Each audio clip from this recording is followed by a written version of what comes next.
I'm Danny, and this is the Scream Princess podcast. Hello, everybody. Welcome back to another episode of the Scream Princess podcast. As always, I'm Danny, and I am joined today by my friend. We've worked together, Andrew Elias from Ciao. How are you doing? I'm very well. How are you, Danny? Good. I'm very well, thank you. It's a bit. I got my blanket though because it's very cold in the northeast. Yeah, I can imagine. Well, I'm feeling the cold Yeah. down here in the south, so I would imagine what it must be like up there. Yeah, like 10 degrees colder. I don't know if it's actually 10, it's probably about 5, but it feels Yeah. like 10. So, Have you had snow? yes, a few weeks ago we had snow. Yeah, great. I mean, good snow in terms of you could still go and do stuff, or bad Yeah, snow I for mean, you? I didn't go very far because they don't grip my road, so you can't really go out in the car unless unless you have to. I don't have to. But I'm Yeah, only a 5 minute walk from the beach, and we've got like beautiful cliff top walks. So we did kind of walk along to the beach in the snow, which was lovely. brilliant. So, yes. Yeah. Oh, that's lovely. I mean, I think the beach in the snow is great because Yeah, I I, mean, I, it I live doesn't by the settle beach. properly on the sand because of the Yeah. salt, but towards the edge it did, and the cliff tops were snow. And actually, there's a video. I think we both put our feet in it, and it was literally about that deep. Wow. So yeah, we got quite a bit. Yeah. And I've noticed there, have you got like new cushions or like lights and stuff? I've been adding, and I've just changed this room around. So the sofa bed was facing that way before, and I've Yeah. just got a new wardrobe because this is like my photo shoot room as well. And I had boxes, plastic tubs piled with costume, just piled in the corner and looked really messy. So I've just gotten a 1970s wardrobe and dressing table to put in here, which means I've put all the clothes away. I've had to rearrange the room. So did you hear that crash? That was a cat jumping off the wardrobe. That was it. So yeah, I mean, I think I've just moved cushions around. I think some of the lights above me are new. Yeah. Yeah. And do you use the room for self-tapes and stuff as well? Is it kind of like your all-purpose Yeah, filming so room? I've got three bedrooms. Obviously, I sleep in one of them. This one, obviously, got the sofa bed, which in case anybody visits, but also for podcasting. Yeah. There's a kind of a white wall, which I shoot most of my photos on, and any self-tapes. And then I've got a green screen, which is yet to be used. I've been here over a Ah, year now, and I haven't needed it, but I've painted one of the walls green just because it's handy. But I might be starting a little job soon, presenting some competition stuff for a friend's site. And actually, I'll need the green screen. So, yeah. yeah, Nice. yeah. So, and then obviously the wardrobe and the dressing table now, I've got a little 1970s set. So it's kind of, yeah, an all-purpose room. And then the Yeah. other bedroom is my holistic stuff. So that's got like all my witchy bits and pieces and crystals and like bells and things. Brilliant. So So, that's yes. yeah, no, that's great. It's great to have multiple spaces that you can Yeah. use for different things, isn't it? Yeah, it's good. It is good. So I can't remember when I last saw you. Well, I Um, was thinking about this. I thought it's got to be a horror film festival, isn't it? it's probably Horror on Sea or Romford last year. Yeah.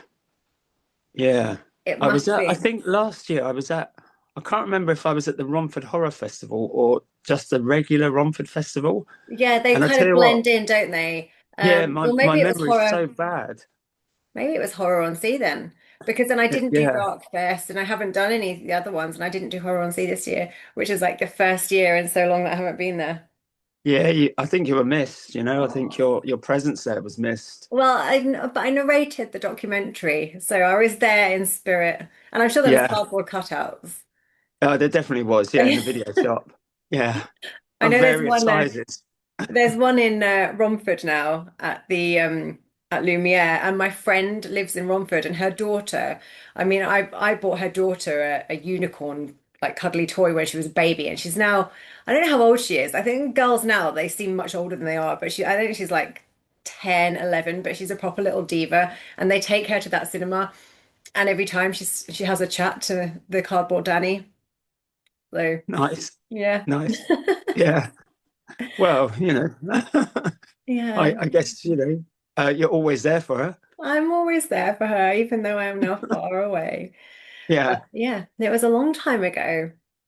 Well, So I'm guessing traveling down now to kind of Romford South End and everything's a bit more of a chore than it was when you were living down in London. Yeah, I mean, obviously, when I was in London, I was close by, and I came down last year, and I think I was in a few films last year, but I haven't really done much in the last year. I shot one movie last year, and it was a straight to DVD thing, so they didn't put it into festivals or anything. They already had the distribution deal set up, so I wasn't in anything in horror honestly this year. So Yeah. I probably need to make some movies so I can come back next year. Yeah, do it. Yeah, do it yourself. That's Yeah, it, isn't it? Just write your own stuff, yeah, I've got some film your own ideas. stuff. I've got ideas. Yeah, Putting them and you into know, people are yeah. always jumping to help you out as well. So Yeah, yeah. No, I've actually already spoken to Kamal, so somebody else that we both work with. I was like, Kamal, I've yeah, got an idea. yeah. Well, he's an absolute diamond geezer, isn't he? He's Yeah. a We jack of actually all shot, trades. we actually shot Hunger in this room. Oh, is that right? Yeah, so it was before the furniture was in here. I think there was a different sofa. I'd only just moved in. I think I'd only been here, I don't know, probably not even a month. And so I think there was a different sofa in the background. Um, And yeah, there was boxes and things everywhere. So that this was also that room. Yeah, and I mean he's prolific, isn't he, Kamal? He just gets everywhere. He Yeah. gets to North Wales, he gets to London and the surrounding areas, and then he'll Mm. go up north as well. And he was doing all that Yeah. stuff with Dean of the Dead. Yeah, Yeah. I mean he's just a kind of master of all trades, not a jack of all trades. Yeah. He I don't know can how he he can fits it all direct. into a schedule, but Oh, somehow the man's like he's like a Duracell he's, battery he's always filled like he bunny, actually isn't he? drove up here. So I don't think he's quite so far because I think he's north of London. So I think it was probably about 4 hours for him or something. He drove up here. And he said, I'll pop to yours. So I put him in a hotel next to the beach, but he actually popped over um, to like see the space so he could kind of work things out in his head overnight. And then the next morning I said, I was thinking we'll get some exterior stuff. And he was like, I've already shot it. Did it yesterday. And I was like, oh, when? He was like, when I left because it was still daylight because it was the summer. I'm like, oh, well done. Yeah, yeah, brilliant. Who needs a Yeah. storyboard, a shot list when you got come out? Yeah, I know. It's all in his mind. And I think as well, I don't know, like I don't have the technical knowledge as a director. Like I'm not a trained director. I've just sort of learned from watching people on the job as an actor and obviously working with many directors. So when I want something, I kind of know what I want, but I don't necessarily know how to explain it properly. But I Yeah, can kind of speak to Kamal in my language and he knows exactly what I mean and he yeah. nails it. Well, that's because he trained as an actor as well. Yeah. So whereas a lot of directors, they go to film school, they learn the technical side of Mm. it, they know what lights do what. Kamal knows how to work with actors because he was an actor. Yeah. He's been on both sides. So I guess yeah, you Well, can that's just the talk same to with him. you, though, as well. I mean, Well, yeah, I think that's. I don't know. I'm not so technical as Kamal. I can point a camera and press record. yeah. No, I Um, know, but I mean, like for working as a director, you've been an yeah. actor, so you know how to direct actors. Well, you kind of know how actors are feeling, don't you? Having been there yourself, you kind Mm, of know the pressures that an actor might face. mm. And you want to make them as comfortable as possible on set to get the best performance out of them. So yeah, I think it's very helpful. Oh, look, who's that? No, this is Midnight.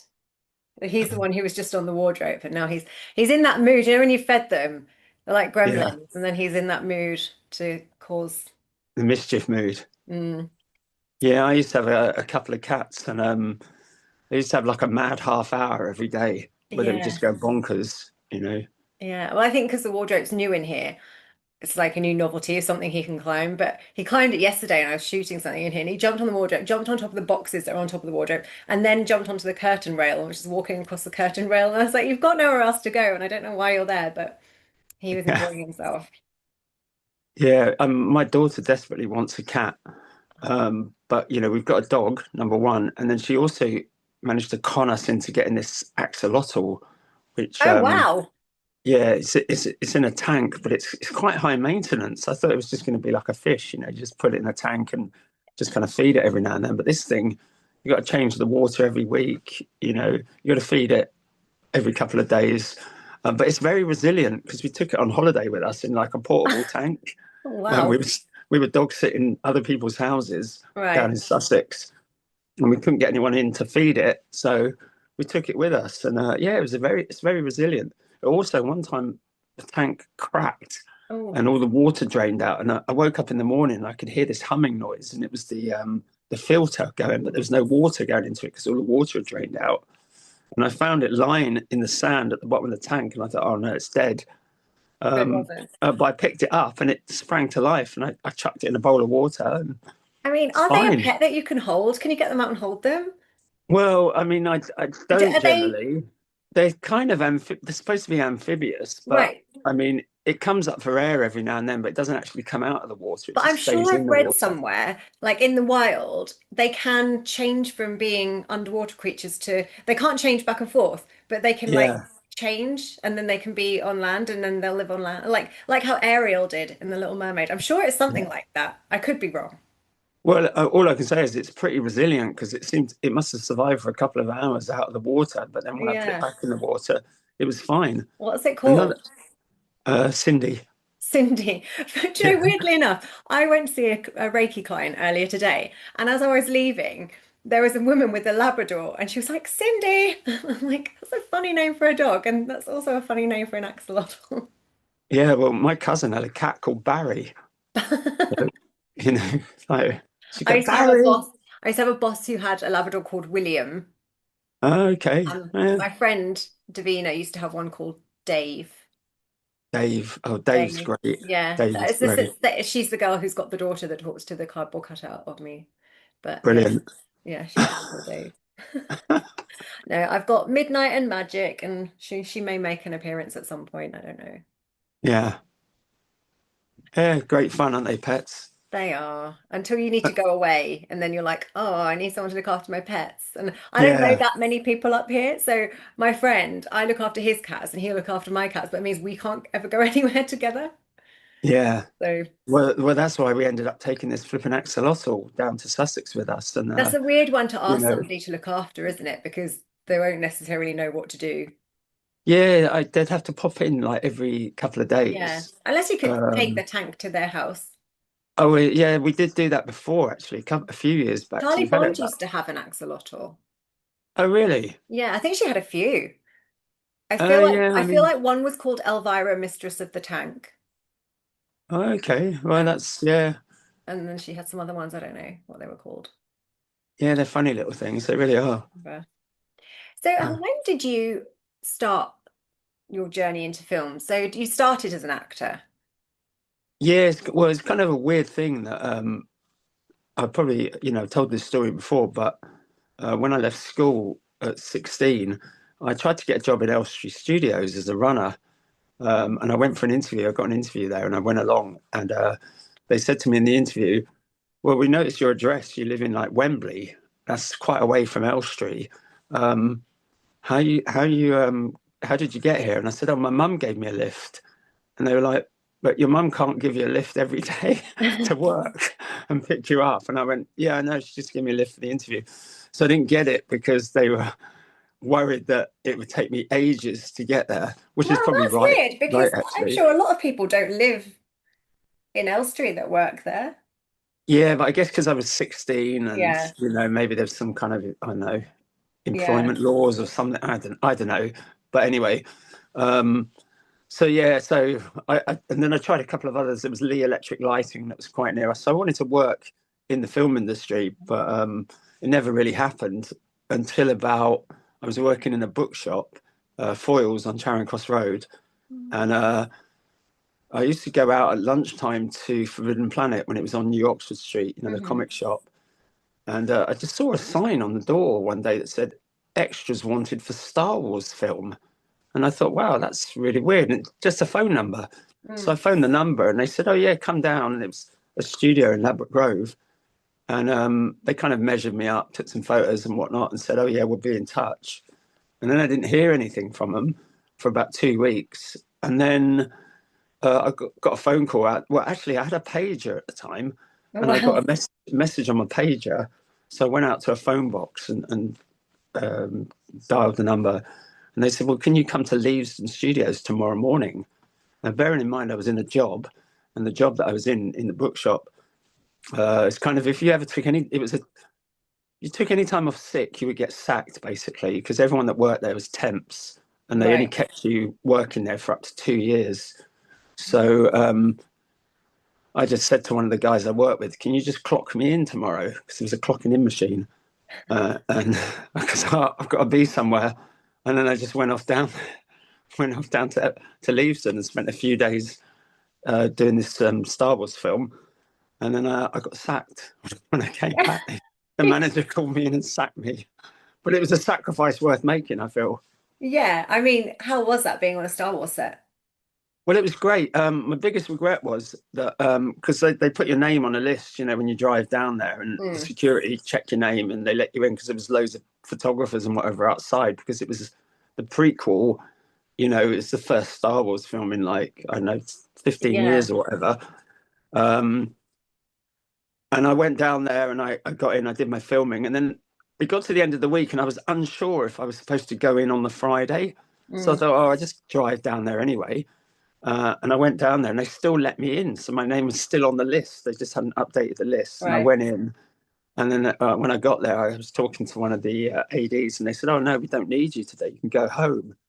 And as I was going home, I saw this skip as I was going to the car park and the skip, and it had like R2D2 parts and Wow. alien legs and It's things mad in what it. they get rid of, isn't it? Yeah, and my biggest regret was not helping myself to that Yes, skip, taking a flying in a few leg. bits out. Yeah, but it, you know, there you go. That's the thing. I can imagine how much money they could get from collectors if they sold that stuff, but they do just chuck it. I just bin it all. Yeah, Yeah, I had skip a it all. friend, well, somebody I work with, a photographer, and he worked on like the first Star Wars, like the fourth one, but the first, like the old fourth Yeah. one. And A he New ended up Hope. with one of the Princess Leia costumes No way. that lived in his loft for years, and he got rid of it at the end. Wow. Yeah. It's mad actually, because I was working uh this was after the Phantom Menace, but I was working at the Festival of Speed at Goodwood. They did this sort of live action wacky races, and Right. I was Dick Dastardly, and Amazing. they had the anthill mob, and they had these dwarfs playing the anthill mob, and Right. one of them, this guy called Brian, was an Ewok in Return of the Jedi, and a Brian Jawa. Wheeler. Yeah, do you know him? Yeah, why do I know him? Maybe I think I've done a convention with him.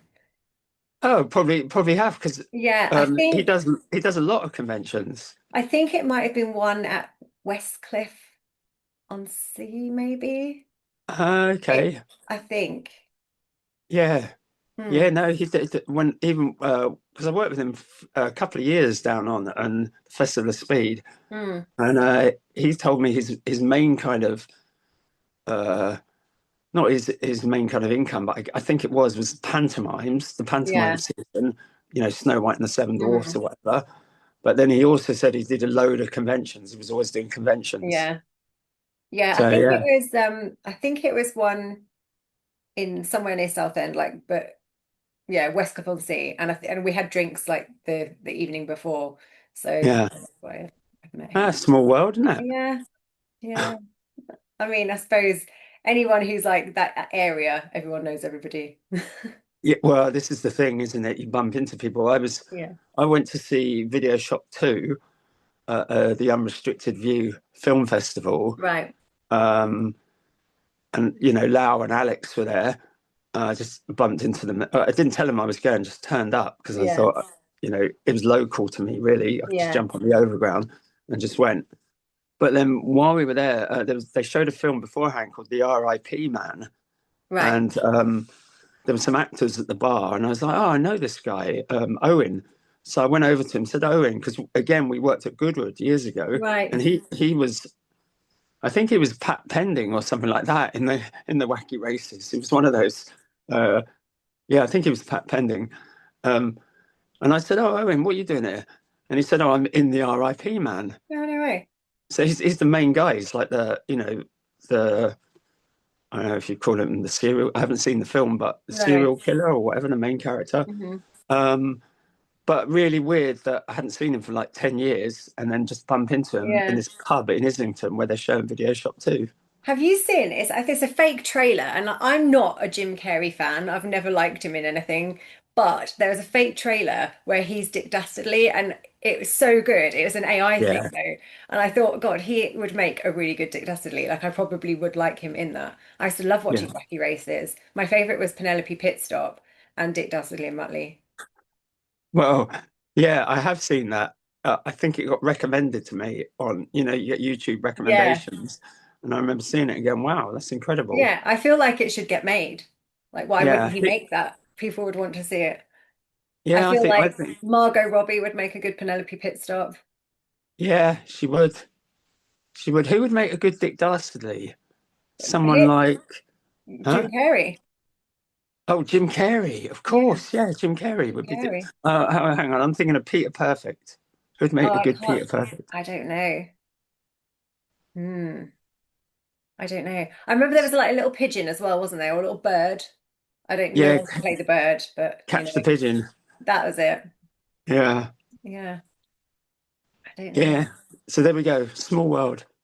Speaking of characters, then, like I don't know, like cartoon characters or who would you like to play if What you could play a cartoon? cartoon character, That's a good like in question. a live action? Yeah, but that is a good one. I don't know I who don't know. I'd just come up with that question, so I don't even have an answer Yeah. for myself. I don't know who I'd be. Yeah, no, I don't know. I kind of like all that Hanna-Barbera stuff. Yeah. I was watching some of it the other day because my nickname at school was Wally Gator. Have you ever seen Wally Gator? Mm-mm. It's basically an alligator. It's like Yogi Bear, but he's an alligator. Oh no, I haven't seen You that know, one. I think they churned out loads of these cartoons on a Mm. similar format in a really short space of time. And this Wally Gator came out, and we got loads of them on repeat over here, didn't we? Um, Yeah. um, for some reason, they must have been showing it when I was at school, and I ended up with that nickname. Right. So yeah, um, I don't know if I could play the.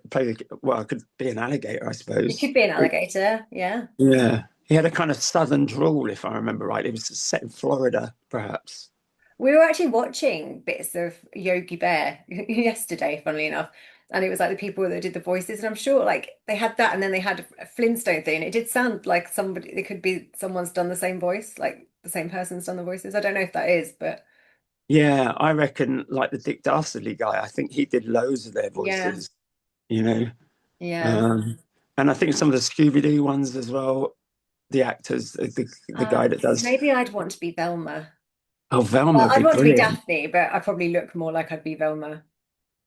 I suppose I Well, could wear a ginger wig and be Daphne. that's it. Yeah, I would want to be Daphne. Did, She's my favorite cartoon female.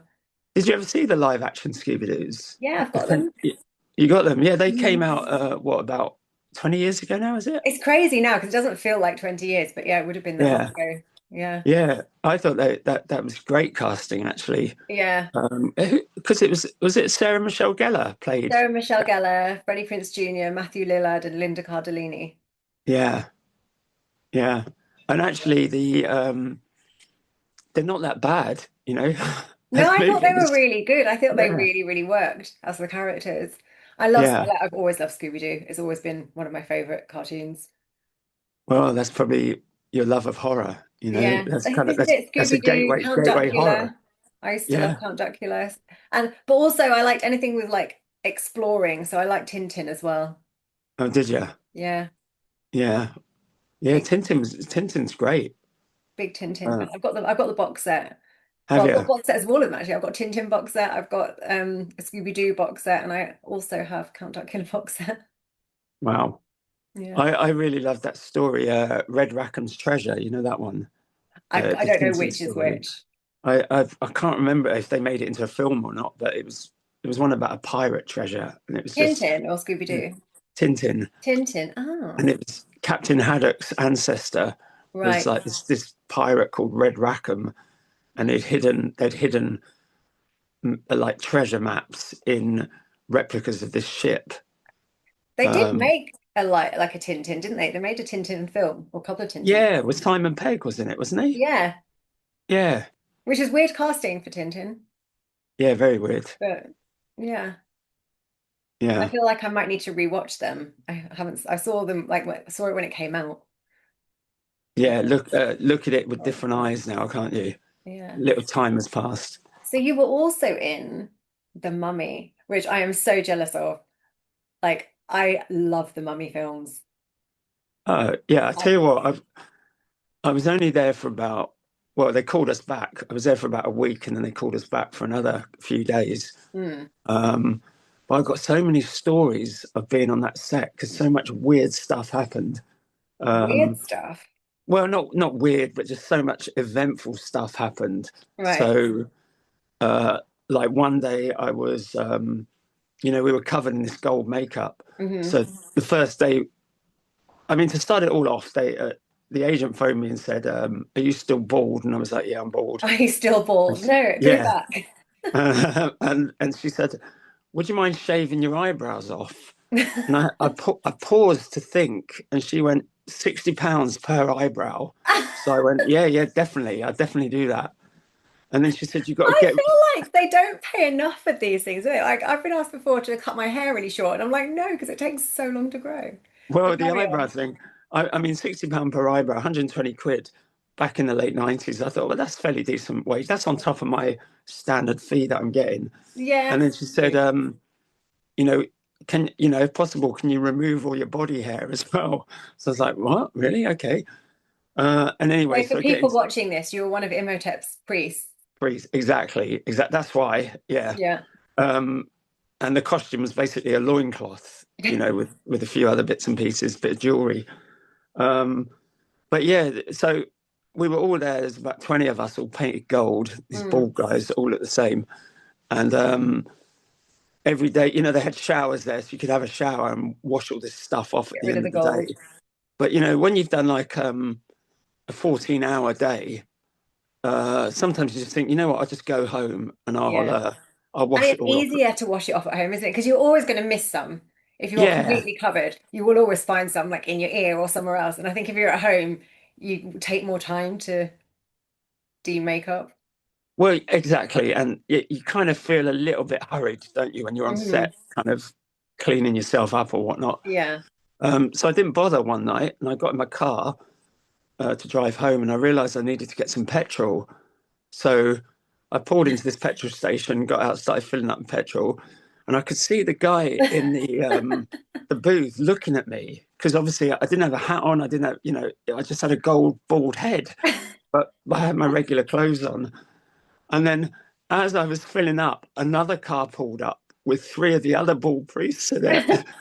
And he got out and started filling it up, and we were talking to each other, and I could see this guy just going, "What is going on here?"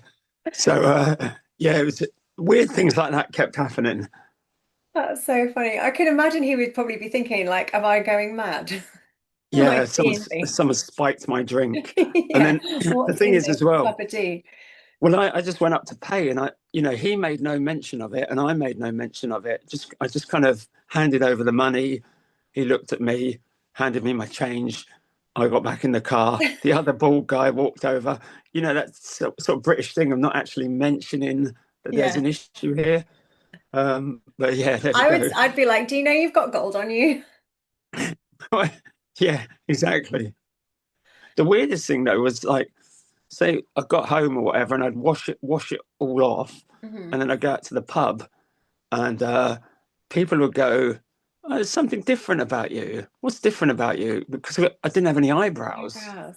So You could have got some stick-ons just for going to the yeah, pub.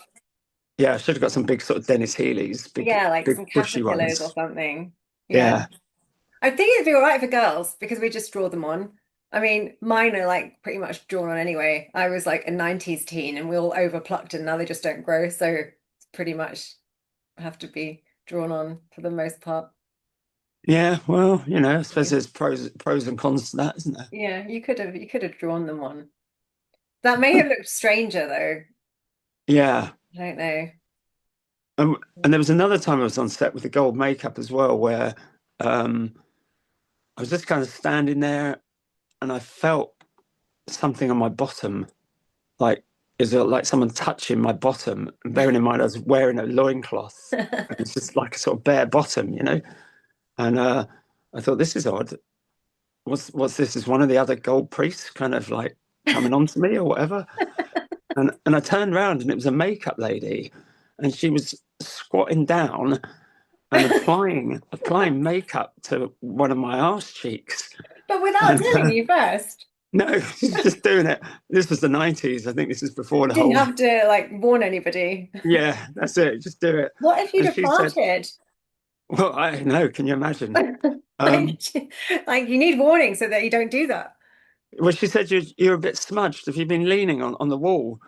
And I said, well, not that I'm aware of, no. So anyway, she said, it just needs a bit of a touch up before we start filming. So, I okay, just fair need to enough. touch up your butt. Yeah. So many weird things happened there. It was, there was another, we were shooting this scene and I was mummified halfway up to my waist, or kind of up to my waist. I was I've mummified. never met anyone who's been mummified before. Yeah, it's, Well, actually, no, that's a lie. I have in it was, Tony Marden's film. oh, really? Uh, what was that? What film was that then? Witches of the Sands. Oh, There's of course. I was going to say, have I seen that? But of course I no, haven't. there's a scene Yeah. where there was a mummy. You'll see it one day. One day. Next year, apparently. Is that right? Apparently. This year? No, Oh, next year. Maybe next year. well, there we go. Good things come to those that wait, eh? But carry on. You were mummified up to the Oh, waist. yeah, so it's mummified. And then for some reason, the director wanted to do this close up of my face, but he didn't want me in the sarcophagus that I was in. Right. So he said, "Can we move him over there?" And I don't know if you remember, they had the Pharaoh's guards were these massive muscle men. Yeah, like all of them were like bodybuilders that they got in. I've seen the film like hundreds of times. Yeah, so you know when they come in and they catch the um, what's the name, Anux on a moon, having Uh-huh. a bit of a dalliance with Imhotep. Yes. You've got these big muscular guys that come rocking in. Hmm. Well, anyway, two of them just came along. They picked me up like I was nothing. They just literally lifted me up like I was nothing and carried me over to this place, put me right in front of the camera. And I thought, wow, this is it.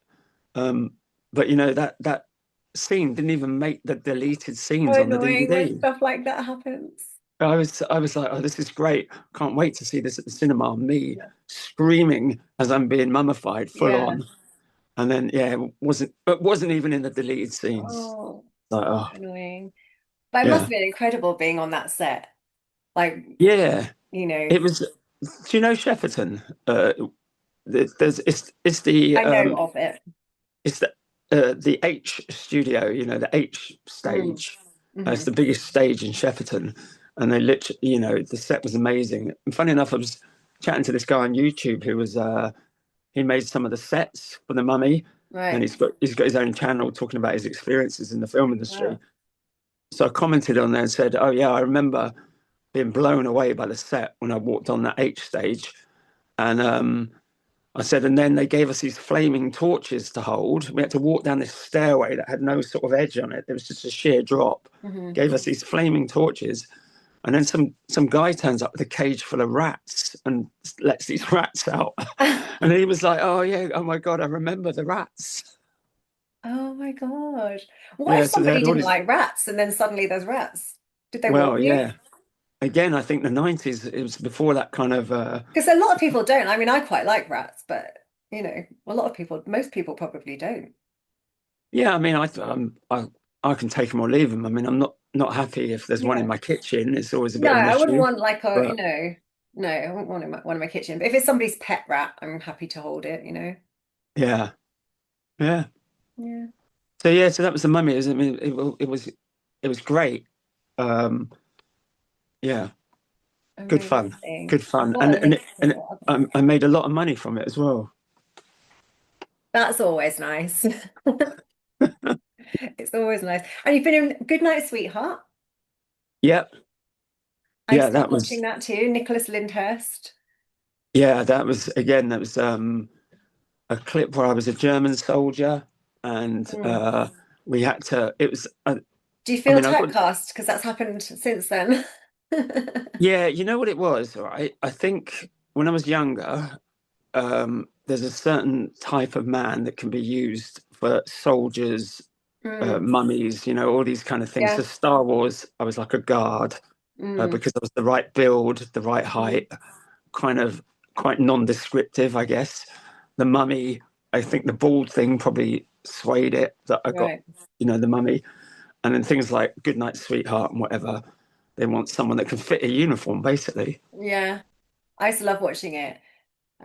So it was for any, again, people that don't know, it was like set in wartime, and the present day, and he somehow traveled back. I can't remember how he traveled back in time, but he used to be able to travel back in time, and he had his wife here, but then he had a girlfriend in wartime, something like Yeah, that, was wasn't it? it? Yeah, he was having an affair He was having basically, an but affair, but with in somebody from World the past, War and Two. Yeah. yeah, he was trying to kind of. It was just an alley, was it? He just walked down an It was alley. something like And that, then wasn't it? And he yeah, just went back in time. I'd love to be able to do that. I wouldn't necessarily want to like go back to World War Two because I wouldn't want to get bombed, but I did love the yeah, fashions. yeah. Well, you should go to Goodwood Revival if you haven't Yeah, I've been. never been, but I've seen it with the cars and the clothes, and I've Yeah. gone to the one at I can't think what it's called. There's like a another museum somewhere that's got old stuff. I think there's a Concorde there and some bits and bobs. Oh, is Brookfield. that Brooklands? That's it, Brooklands. I've been to Brooklands, yeah, a vintagey day there, which was yeah, amazing. Yeah. yeah. I mean, Goodwood Revival is if you don't dress up, you look out of place. If you Yeah. don't dress, and it's kind of from the 40s to the 60s, so there's Mm. quite a wide scope there. Yeah, they also have one in Um, Norfolk and Sheringham. It's like at the oh train yeah, stations or something. So I kind of fancy that. Like maybe they might do that later this year. Go back to Norfolk for a couple of days and do the Sheringham one. yeah. Funny enough, the guy that did the music for my films, The Numbers, Tales from the Great War, he lives in Norfolk, and he always goes to that. Yeah, Him and his partner, they always go to it, and yeah, I think it's a 1940s weekend or something that's like that. it. Yeah. Welcome back to the Screen Princess podcast. How was your break? Great. I literally Yeah. haven't moved. I've sat here under this blanket. Have you? Is it absolutely freezing then? It's freezing, and I haven't used this room today, so I didn't have the heating on in here. And then I thought by the time it heats up, I'll be leaving this room, so there's no point.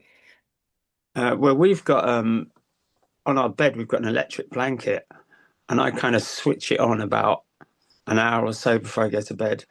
And then Yeah. even in the living room, my son bought Tina, my wife, an electric blanket that she has downstairs as well. Yeah, I got So, one for Christmas, and I can't believe I lived this long without an electric blanket in my life. It's oh, it's literally incredible. been a game changer. And my heating system is electric, so it's quite expensive to run. So if there's a day where I'm at home and I've got the heating on in all the rooms and I'm like using the dryer, I'm spending like £10 a day on heating.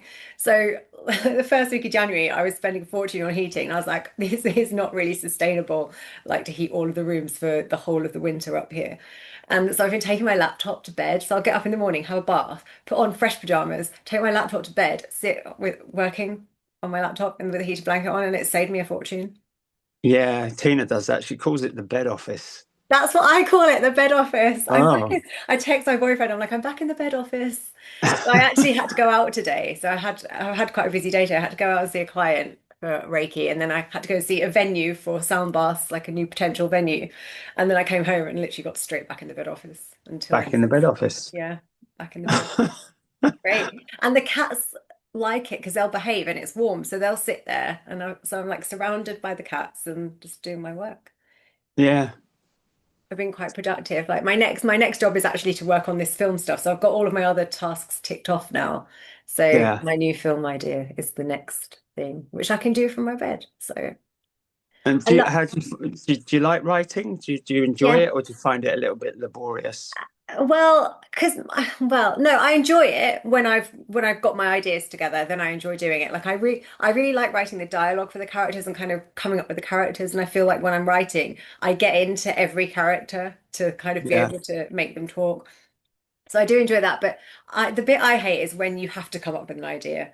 So I feel like when I yeah, was doing horoscopes, when you're given this brief and it's like I have to come up with something that fits that, and until I get the idea together, I'm tearing my hair out. But once the yeah. I was idea's the there, same. I was the same with Fleur de Mal, the video mm, shop little segment.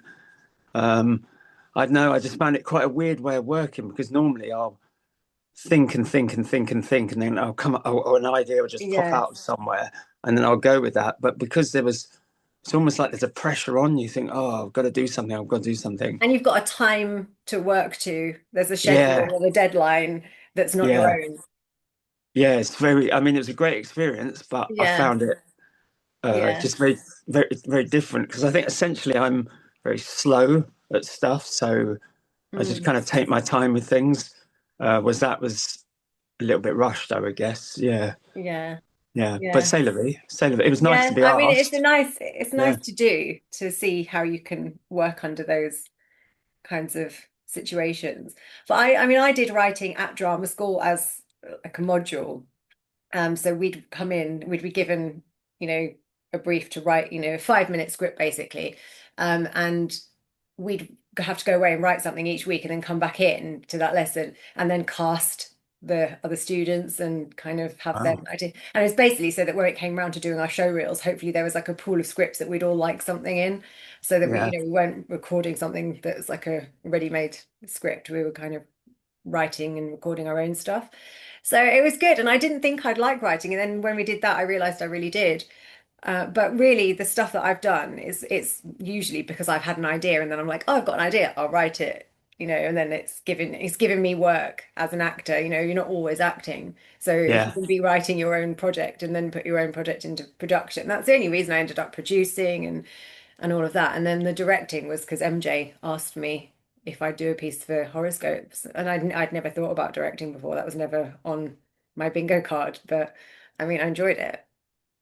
Well, I think it's like we were saying earlier. I think coming from an actor's point of view, you could probably bring quite a lot as a director Mm. for the actors, you know. Yeah, Um, and I think essentially, I essentially got into filmmaking because I was just fed up of auditioning and not getting parts yeah, and whatnot. And I thought, well, why didn't I just write my own stuff and kind of make my own stuff, yeah. and then I can play whatever character I want to play, you know? Exactly. And that's another thing because I'm going to get cast a lot in similar roles because people see you in something and the same, Yeah, and I've got a certain look and that's how they see me. They won't see me necessarily as something else, which is what I loved about Video Shop actually, because you cast me in a very different role for me. And I did very different things in that. I mean, uh, Michael Fausti casting me in Vergessen, that was something that, again, that was very different for me. So, I mean, I love that getting to play the different characters. But I think acting, I mean, you could spend your whole life going to auditions and getting nothing. And who has time for that? Like, people have yeah, to pay bills. Like, people need to have jobs that they can, pay their bills. And you can't always, just take a day off like you did because you might come back fired. yeah, If you're doing that for auditions. So it is difficult. I think if you don't have like a flexible, it's really elegant, that guy, isn't it? You don't have a kind of flexible side hustle or work for yourself. It's quite hard. So yeah. I think it's really tricky. I mean, I was fortunate that when I was in London before, I'm back in London now, but Mm. um, I got a job working as a delivery driver for a Chinese firm in East London, and it was for a guy, the guy that ran the firm. He was a friend of the family. I'd known him for Right. years since I was a kid, Hmm. and he just said, "Oh, do you fancy working for me, delivering some fruit and veg to Chinatown and stuff?" And I was like, Right. "Yeah, sure." Um, but I said, I'd love to. I'm auditioning and stuff. I was kind of working as a job and actor at the time, and he said, Yeah. "Oh, just take the time off." He was really, really Oh, that's sympathetic really, to it. really handy. And I think it was because when he first arrived in the UK, he was cast in like an advert where he had to be, set in ancient China or something, Mm. and probably borderline racist advert. But anyway, Yeah. he Yeah, but you were he allowed back again. yeah, he did it and he enjoyed doing it. And Yeah, so he didn't mind. So, he wasn't yeah, offended. he was. Yeah, and actually, he told me as well. When they were casting for the Indiana Jones and the Temple of Doom, there's that scene at the beginning in Club Obi-Wan, which is like this sort of Chinese club. Hmm. And he said most of the people there, they just put up, similar to me when I saw the sign for the Star Wars, they put Mm. up uh, extras needed for Yeah. the Chinese men needed for this film, Yeah. and loads of them went along and did it. Yeah. So now Um, it's all like agencies, isn't it? And they have, hundreds of people on their books and they can always yeah, fill them. But well, with the Star Wars one, I forgot to say as well. The only reason they put that poster on the door was because they were filming Saving Private Ryan at the same time, Mm. and the extra agency that they'd booked had kind of double booked. So Right. they got all their sort of military age men Yeah. in Saving Private Ryan as extras. So then they needed What? to get more desperately for the Mm. Phantom Menace. So yeah, How do you kind feel of about, I mean, because in America, like everybody starts as an extra, like people will work as extras yeah, before they get into film. Like I've seen, if you've watched the Buffy the Vampire Slayer film, Ben Affleck's kind of runs off the across the screen playing basketball, and that's literally all he does. And then obviously years later, he's Batman and all of these other amazing roles, and Megan Fox is an extra, and they don't seem to look down on it. But I think in the British film industry, it's kind of looked down on. But I always think, well, look, it's a way of people making money. They're on set, they're going to learn stuff. Like, yeah. what's the problem? Would you rather they work in a cafe? They're probably not going to learn very much about, working on film in a cafe. Yeah, I think there's a real snobbery about it. Yeah. And I think, you kind of a lot of the time treat it as just a prop that has to be fed. So it's Yeah. almost like Oh, yeah, you're they're looked really rude on. to you. Yeah, yeah. So, um, on the whole, I had very good experiences Mm. doing extra work. I didn't have that many problems, but I did hear some horror stories about people that would make eye contact with one of the actors, and then they'd be kicked off set or whatever. But you never quite Yeah, know you if hear that's these just stories, but then also, yeah, like, I've worked with a lot of extras, and sometimes they are a little bit over the top. So I can maybe see yeah, how maybe they could get on the wrong side of somebody if they're, you know. yeah, So yeah, the two sides to every story, isn't there? yeah. I mean, So, I had a great time on a film called Just Visiting with Jean Reno, which mm, was basically in this film he had to uh, pull a sword out of my scabbard. It was like a medieval type thing. mm. And then he runs his bride to be through with this sword, and she was played by Christina Applegate. Wow. And they were all really cool, really, really Mm. nice. And I was in Jean Reno's dressing room. We were kind of Wow. sitting in the dressing room, just kind of hanging out. And then they gave me like a room of my own because they originally I was only supposed to be there for a week, Mm. and then the director was this French guy. I was just kind of I was wearing this chainmail sort of snood thing, and was just leaning against the wall. And I didn't know this was on day one. I didn't know this was the director. He comes up to me and he goes, "Oh, have you got any air under there?" And I went, "Air? Yeah, yeah, yeah. I can breathe fine. It's all good." And he went, "No, not air, air." And I went, "Oh, hair?" And he went, "Yes, air." And I went, "No, no, no. I'm bald." And he went, "Oh, okay." And then he walked off. And I thought, what a weird interaction. Or maybe he So wanted somebody with hair to do something. I don't know. It was very bizarre. But then I got on set and I was just standing at the back of the set being like this formless sort of guard. And then this AD comes up to me, this American guy, and goes, "Oh, can you what are you doing for the next month?" And I went, well, not a lot really. Why? And he goes, "Well, the director wants you up there behind Jean Reno." And I was like, "What?" So anyway, I went up there, and then I realized the director was this French guy that had been talking for some reason. I don't know what it was, but so I was there for like a month Amazing. on set, and they used me as a photo double for someone else. They shot some Mm. other scenes, so they were just kind of using me for all kinds of things.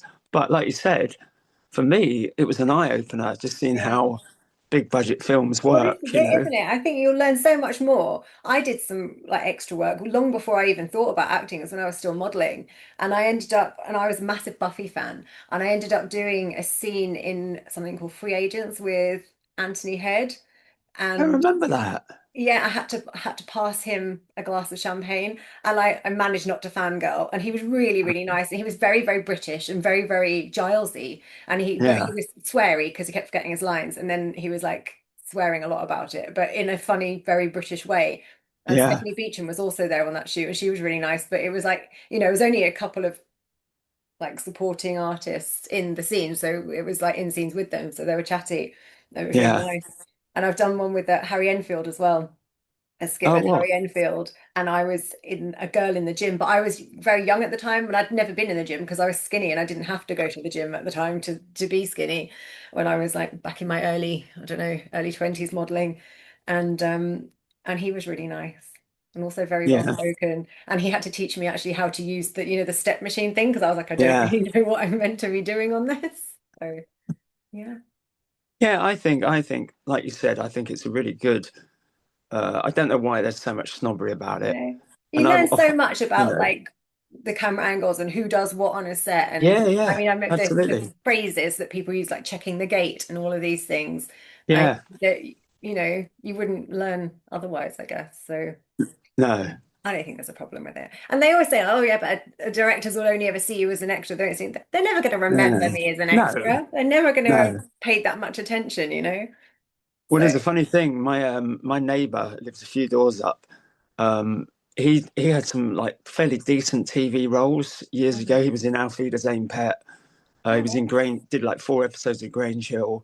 He was in Sharp. He's done a load of things, but he told Right. me he was doing something. He was filming, and he said it was mostly background stuff, and they used him in about 4 different scenes in different places, and then on about the fourth scene, the director went, "Wait a minute, this guy's in every fucking scene. Get him out of the scene."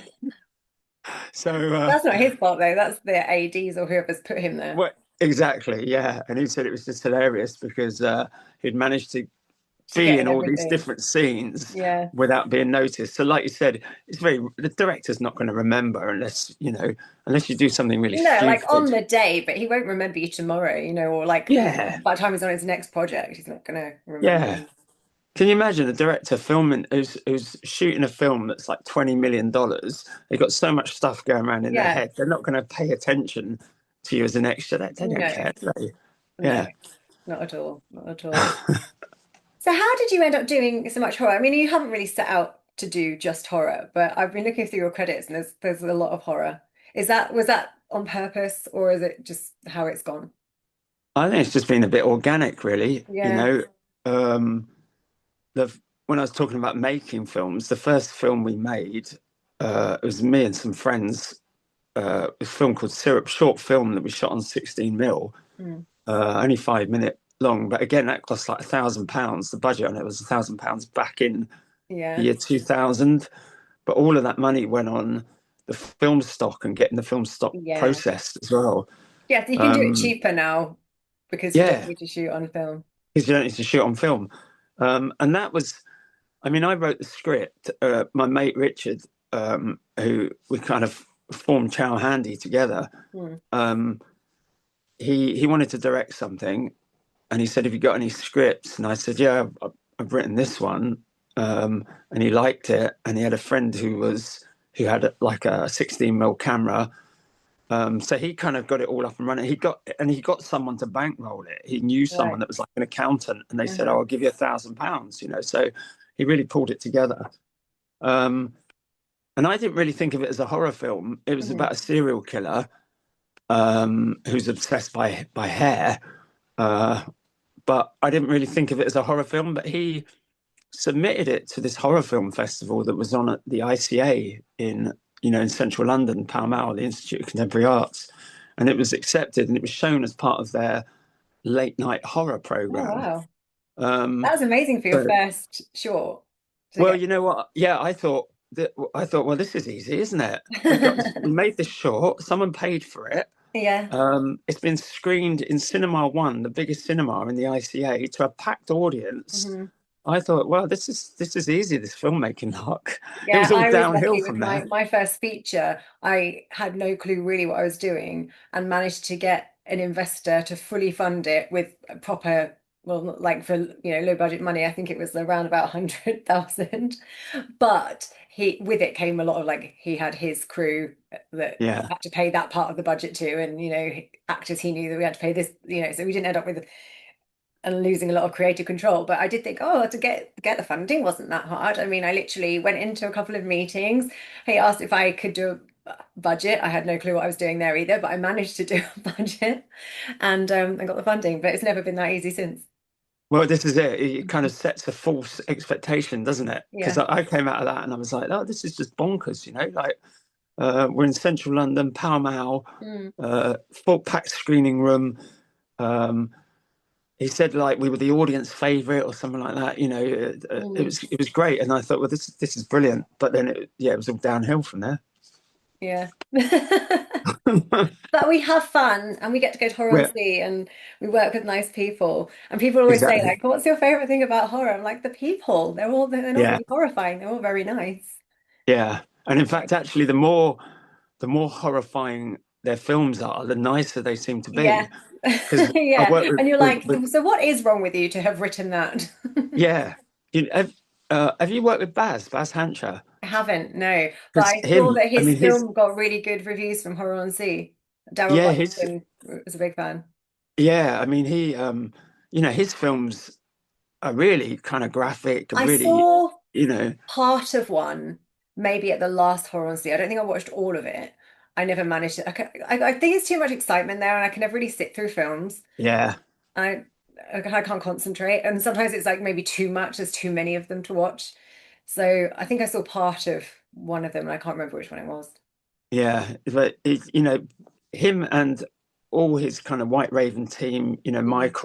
Michael's a kind of uh, shadowy figure that's in the background, but then you've got James as well, who's lovely, James Underwood. Hmm. Um, they're all just such nice guys, and they Yeah, make these films that are quite dark and whatever, but they're yeah. just lovely, lovely, welcoming guys. Yeah, James is like the brightest character, not just his hair. Like Yeah, he's just walks into a room and is bright. yeah. We were actually sat at Romford and we were all kind of working out what animals would be because somebody had said that Tom Lee Rutter looked like a red panda, which you can't unsee once you've Oh seen no. it. And we were deciding which animals people would be. And he was a kangaroo, James. We decided he was a Uh, kangaroo. So he really reminds me of a yeah, kangaroo. He was bouncy. yeah, yeah, Yeah, I can't yeah. remember. I don't think I got an animal in the end. I don't think anyone could work out what I would be. Oh, okay. Well, what would you say yourself if I you had don't to? know. I don't know. Anna, When Anna, you do the whole animal thing at drama school, I was a cat, uh, so yeah, possibly I like to laze yeah, around. Maybe a cat. yeah. You're quite feline, the way Yeah, that you hold yourself, I would maybe. say. Yeah. Maybe. But I don't jump on my wardrobes and knock my plants over. And the other day, in one fell swoop, I heard a crash in the kitchen. I went in, my cup of tea was knocked over, so the tea was all over the counter. He'd smashed a 1970s glass, so that's older than me, that I had some plants propagating in it on the windowsill. So that was smashed. The plants were broken. I'm like, how have you done this and why?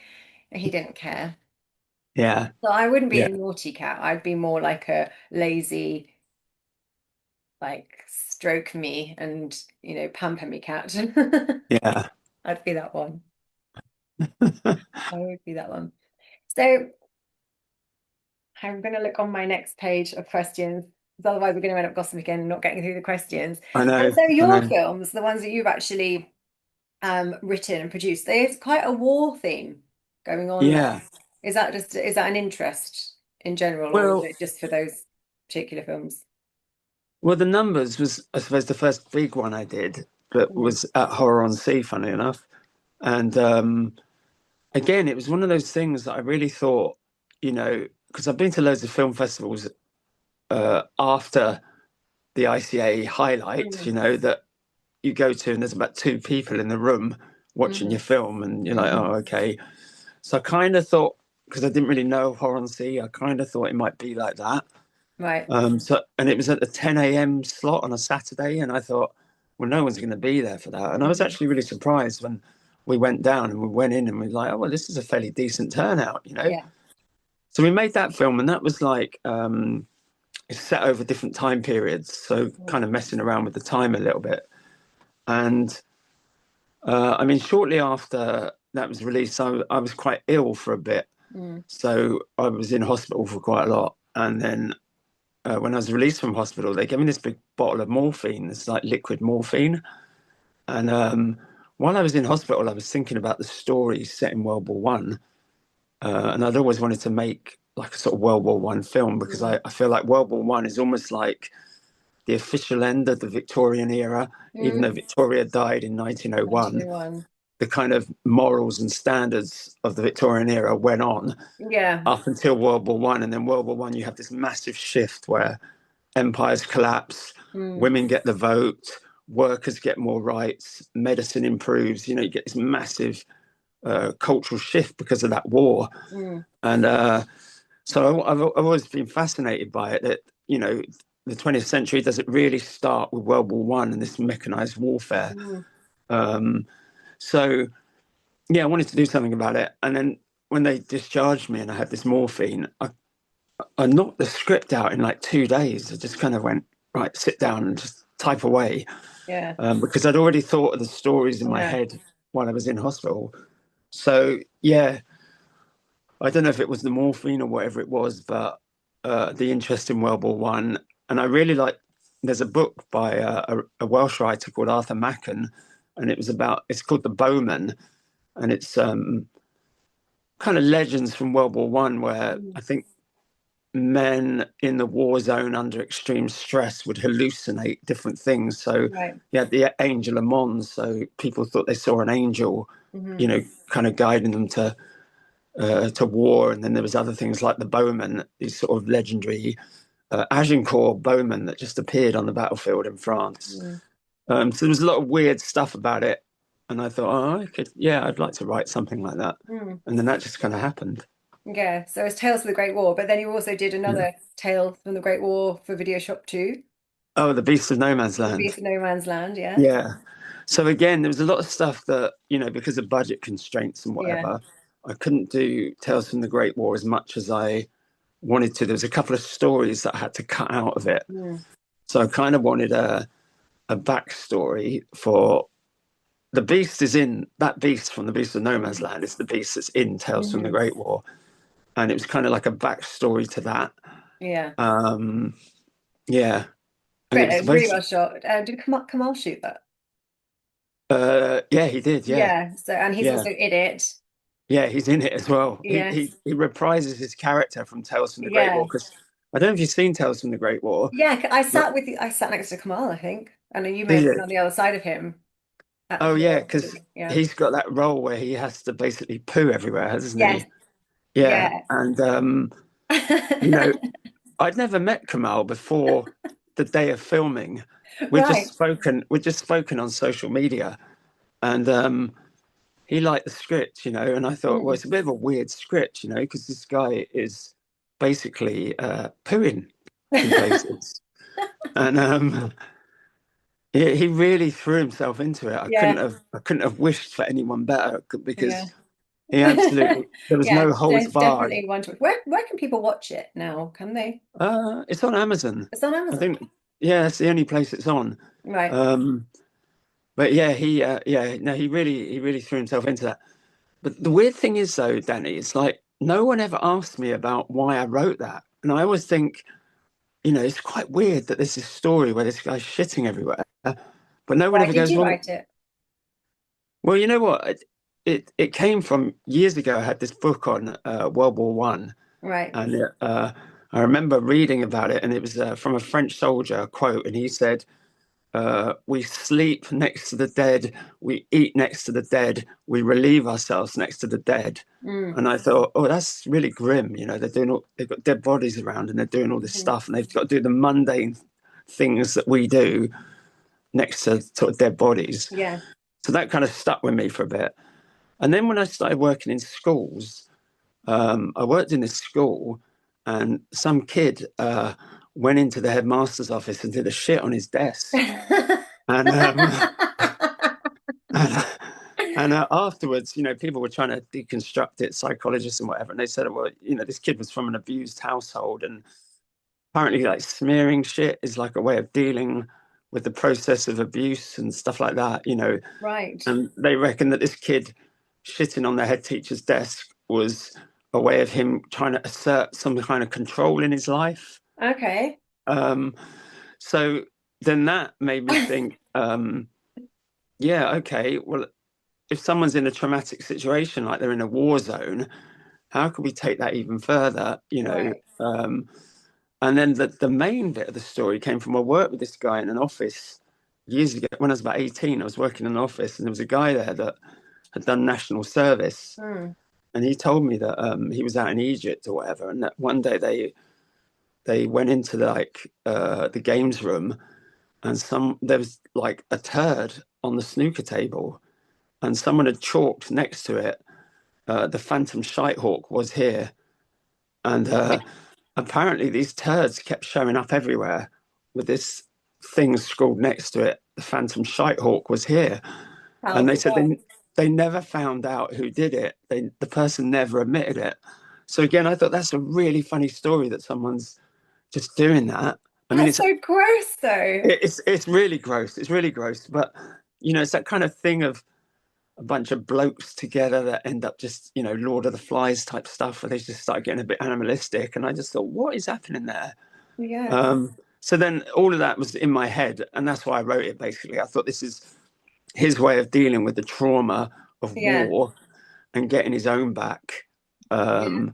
on the officers or whatever, is that he left these little presents everywhere. And Kamal did it beautifully. He did. He did. And So you anyway, were, yeah, I probably need to see a psychiatrist after this, yeah. don't I? Yeah, possibly. Do you think, because you obviously do work in schools as well, and I don't know if this is a thing. I don't know what you think about this. I may have said this to Horror and See. There are so many people in the horror world that actually work as teachers or in schools. Do you think there's like some weird correlation between that? Yeah, well, I think everyone I've met, well, most people I've met there, they're either work in schools, teachers or whatever, or they work in care, for the NHS and stuff like that. Yeah, Um, and yeah, it does make me wonder that there must be. I think a lot of it is you get a lot of holidays, so you have time. there is that. A 6 week holiday, you've got time to make a film essentially Mm, in 6 weeks. Um, and maybe it's just because teachers are frustrated because they want to be doing, they're frustrated filmmakers or they're frustrated yeah. actors or whatever, and this is their kind of outlet, Yeah, it's just it you just know. seems like there's a lot of people that work in horror and teach. So Yeah, I'm sure there's people that do other, people who make other types of film as well, but it just seems like there's a lot.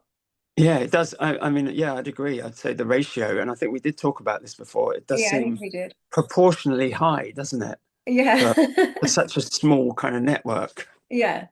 Yeah. Yeah, Yeah, 'cause it's just like the UK independent industry, which is very small compared to the rest of the world. yeah.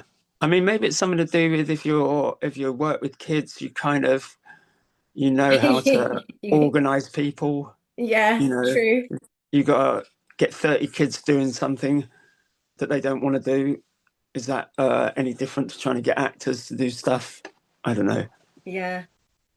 Have you ever had to ask an actor to do anything difficult Well, there was, yeah, apart Kamal's from scene. Kamal pooping?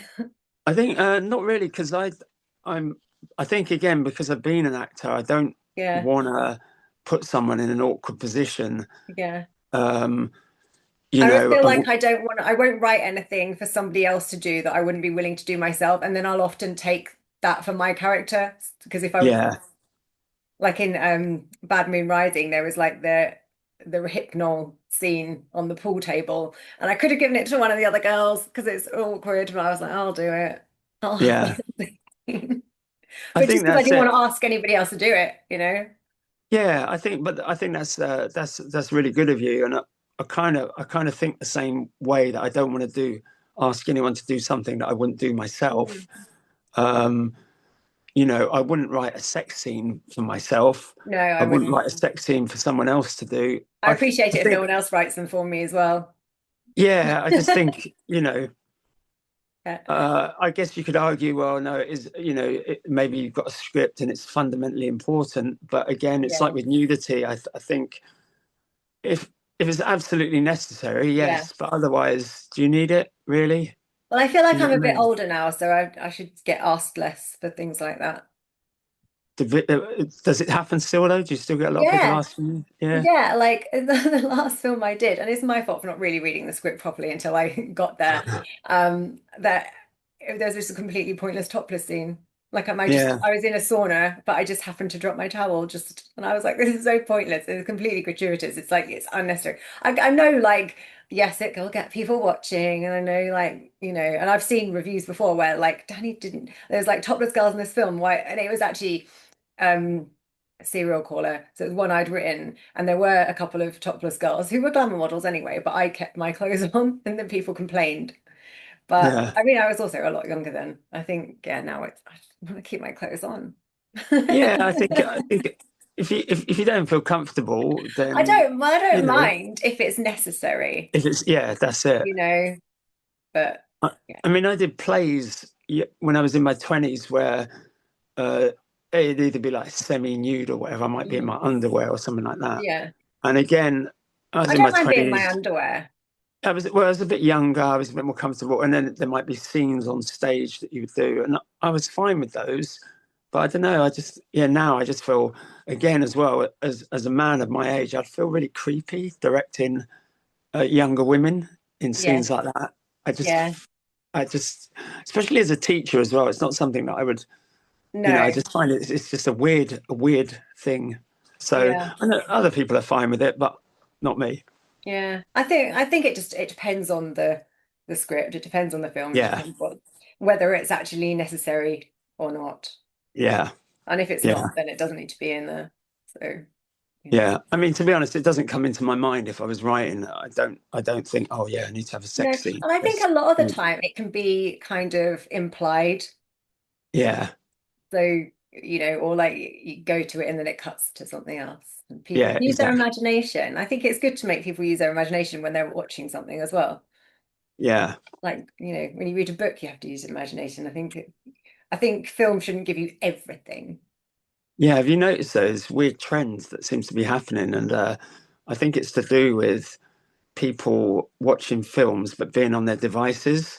So now everything is sort of explained. So whereas before you might have had someone get up and leave a room, now they go, I'm going to leave now. Yeah, And then yeah, they exit, yeah. or I saw one the other day, I was watching some TV show and this guy fell down the stairs and sort of broke his neck. So he was obviously dead. And then someone walks over and goes, he's dead. And Yeah, I think it's because people now watch films, but they're also on their phones, so yeah. they need to We've kind of spell it out. banned having our phones. So if we put a film on, we're now not allowed to touch our phones unless it's like if there's an actor or something, we're like, oh, I've seen him in something, we're allowed to quickly check. But that then we have to Yeah, put the phone back down. We're not allowed to, sit and I'm terrible for it because I always have my phone in my hand. And yeah, then I think I don't need to. I can part with it. I feel like people will soon be born with like screens attached to yeah. them, but no, we've banned phones whilst watching movies. Well, maybe the younger generation will reject phones. Maybe Yeah.